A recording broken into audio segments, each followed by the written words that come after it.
بسم اللہ الرحمن الرحیم۔ نحمد و نصلی علی رسولہ الکریم، اما بعد، فاعوذ باللہ من الشیطان الرجیم، بسم اللہ الرحمن الرحیم۔ قال النبی صلی اللہ علیہ وسلم: افضل الصیام بعد رمضان شہر اللہ المحرم، رواہ مسلم۔ صحیح مسلم میں حدیث ہے، حدیث نمبر 1163 ہے۔ نبی علیہ السلام نے فرمایا: افضل الصیام بعد رمضان شہر اللہ المحرم، سب سے افضل ترین روزے اللہ تبارک و تعالیٰ کے نزدیک رمضان المبارک کے بعد محرم کے مہینے کے روزے ہیں۔ نبی علیہ السلام اس مہینے میں روزے رکھتے تھے، خصوصاً عاشورے کا روزہ رکھتے تھے۔ صحیح البخاری میں حدیث موجود ہے، اما عائشہ رضی اللہ تعالیٰ عنہ سے، حدیث نمبر 3001 ہے۔ اما عائشہ رضی اللہ تعالیٰ عنہ فرماتی ہیں: کانت قریش تصوم عاشورا، قریش عاشورے کا روزہ رکھا کرتے تھے زمانہ جاہلیت میں۔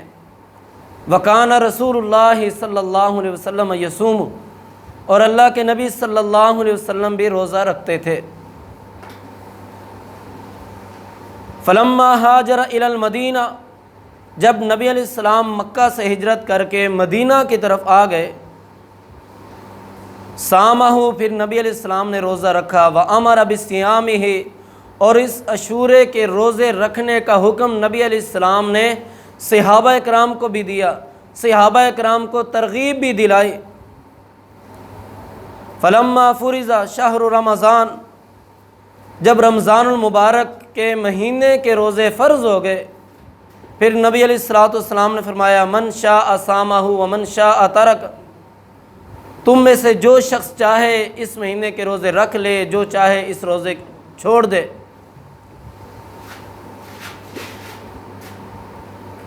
اسی طرح صحیح البخاری میں حدیث ہے، سیدنا عبداللہ بن عباس رضی اللہ تعالیٰ عنہ سے: لما ہاجر النبی صلی اللہ علیہ وسلم الی المدینہ، جب نبی علیہ السلام مدینہ سے ہجرت کر کے، مکہ سے ہجرت کر کے مدینہ کی طرف تشریف لے کے آئے، فرأى الیہود، نبی علیہ السلام نے اہل یہود کو دیکھا، یصومون، وہ روزہ رکھتے ہیں عاشورہ کے دن کا۔ نبی علیہ السلام نے فرمایا: ما ھذا، یہ کس چیز کا روزہ ہے؟ تو اہل یہود کہنے لگے: یوم صالح، یہ بڑا اچھا دن ہے، بڑا نیک دن ہے۔ نجی اللہ فیہ بنی اسرائیل، اس دن میں اللہ تبارک و تعالی نے بنی اسرائیل کو فرعون سے نجات عطا کی تھی۔ فرعون کو سمندر کے اندر غرق کیا تھا، بنی اسرائیل کو اور موسیٰ علیہ السلام کو اس سمندر سے پار کر دیا تھا۔ موسیٰ علیہ السلام نے شکرانے کے طور پہ عاشورے کا روزہ رکھا تھا۔ اس دن میں بنی اسرائیل کو نجات ملی ہے۔ نبی علیہ السلام نے فرمایا: نحن احق بموسیٰ منکم، ہمارا حق تمہاری بنسبت موسیٰ علیہ السلام کے ساتھ زیادہ ہے۔ فصامہ، پھر اللہ کے نبی صلی اللہ علیہ وسلم نے روزہ رکھا، وامر بصیام، اور نبی علیہ السلام نے اس عاشورے کے روزے رکھنے کا صحابہ اکرام کو حکم بھی دیا۔ اور اسی طرح اس روزے کی فضیلت نبی علیہ السلام نے بیان فرمائی ہے، صحیح مسلم کے اندر حدیث نمبر 1163 ہے: وصیام عاشوراء احتسب علی اللہ ان یکفر السنۃ التی قبلہ، نبی علیہ السلام نے فرمایا: جو انسان عاشورہ کا روزہ رکھتا ہے اللہ تبارک و تعالیٰ 1 سال پہلے کے گناہوں کو معاف کر دیتے ہیں۔ حضرات محترم، یہ اس عاشورے کے روزے کی فضیلت نبی علیہ الصلوۃ والسلام نے بیان کی ہے کہ 1 سال کے گناہ معاف ہو جاتے ہیں۔ اس 10 محرم الحرام کو، عاشورہ کو نبی علیہ السلام نے روزہ رکھا ہے، صحابہ کرام کو بھی حکم دیا ہے اور اس کی فضیلت بھی بیان کی ہے۔ 1 سال کے گناہ معاف ہو جاتے ہیں۔ اسی طرح سیدنا عبداللہ بن عباس رضی اللہ تعالیٰ عنہ فرماتے ہیں، جب نبی علیہ الصلوۃ والسلام کو اللہ تبارک و تعالیٰ نے حکم دیا خالف الیہود کہ آپ یہود و نصارہ کی مخالفت کریں، نبی علیہ الصلوۃ والسلام نے فرمایا، اس حدیث کے راوی سیدنا عبداللہ بن عباس رضی اللہ تعالیٰ عنہ ہے، یہ حدیث صحیح مسلم کے اندر موجود ہے، حدیث نمبر 261 ہے۔ نبی علیہ الصلوۃ والسلام نے فرمایا، لئن بقیت الی قابل، اگر میں آئندہ سال زندہ رہا، لأصومن التاسع، میں 9 کا روزہ بھی رکھوں گا۔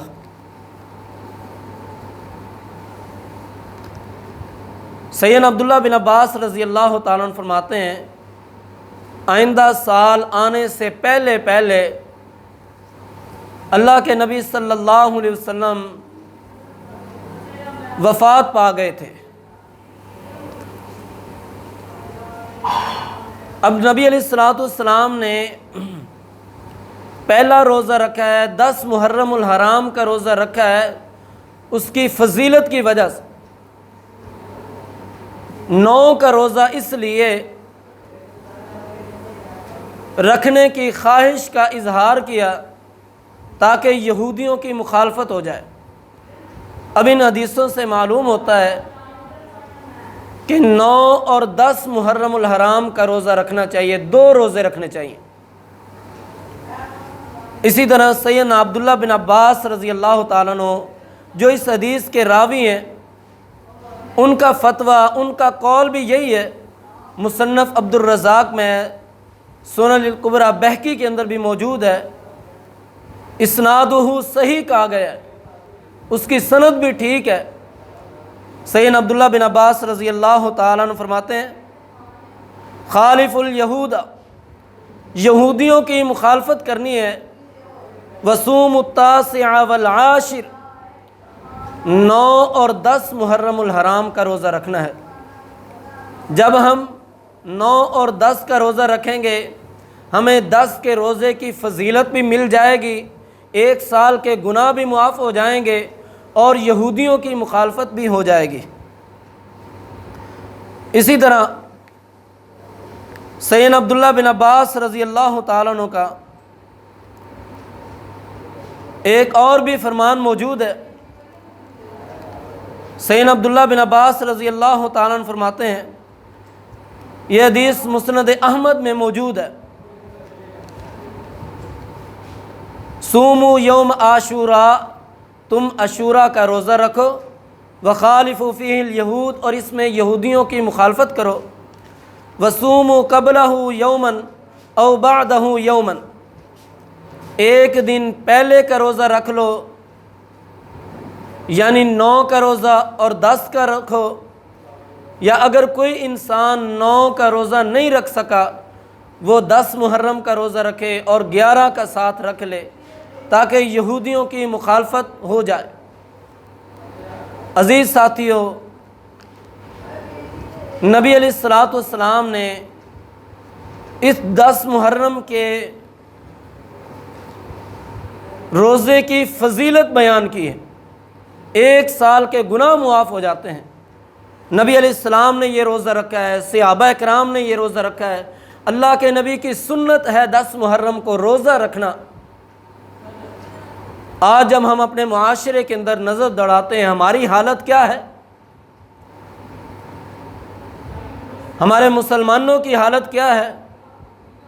جس دن اللہ کے نبی نے روزہ رکھا، صحابہ کرام نے روزہ رکھا، اللہ کے نبی کی سنت روزہ رکھنا ہے، اسی دن ہم خوشیاں مناتے ہیں، اسی دن ہم سبیلیں لگاتے ہیں، میٹھے پانی کی سبیلیں لگائی جاتی ہیں، دودھ کی سبیلیں لگائی جاتی ہیں، اعلیٰ قسم کے کھانے بنائے جاتے ہیں۔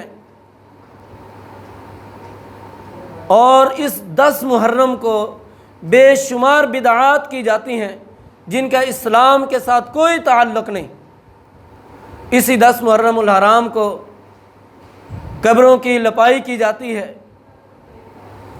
حالانکہ عین اسی دن قبرستان میں جانا اور جتنی یہ بدعت والے کام کیے جاتے ہیں، یہ نہ نبی علیہ السلام سے ثابت، نہ اللہ کے نبی صلی اللہ علیہ وسلم کے صحابہ سے ثابت، یہ بدعت ہیں۔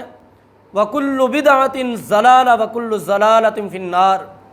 نبی علیہ السلام فرماتے ہیں کہ ہر بدعت گمراہی ہے اور ہر گمراہی انسان کو جہنم میں لے کے جانے کا سبب بنتی ہے۔ عزیز ساتھیو، اپنے آپ کو سنت کا متبع بنائیں، بدعات سے اپنے آپ کو بچائیں۔ اللہ تبارک و تعالیٰ سے دعا ہے اللہ ہمیں 9 اور 10 محرم الحرام کا روزہ رکھنے کی توفیق عطا فرمائے۔ وآخر دعوانا ان الحمد للہ رب العالمین۔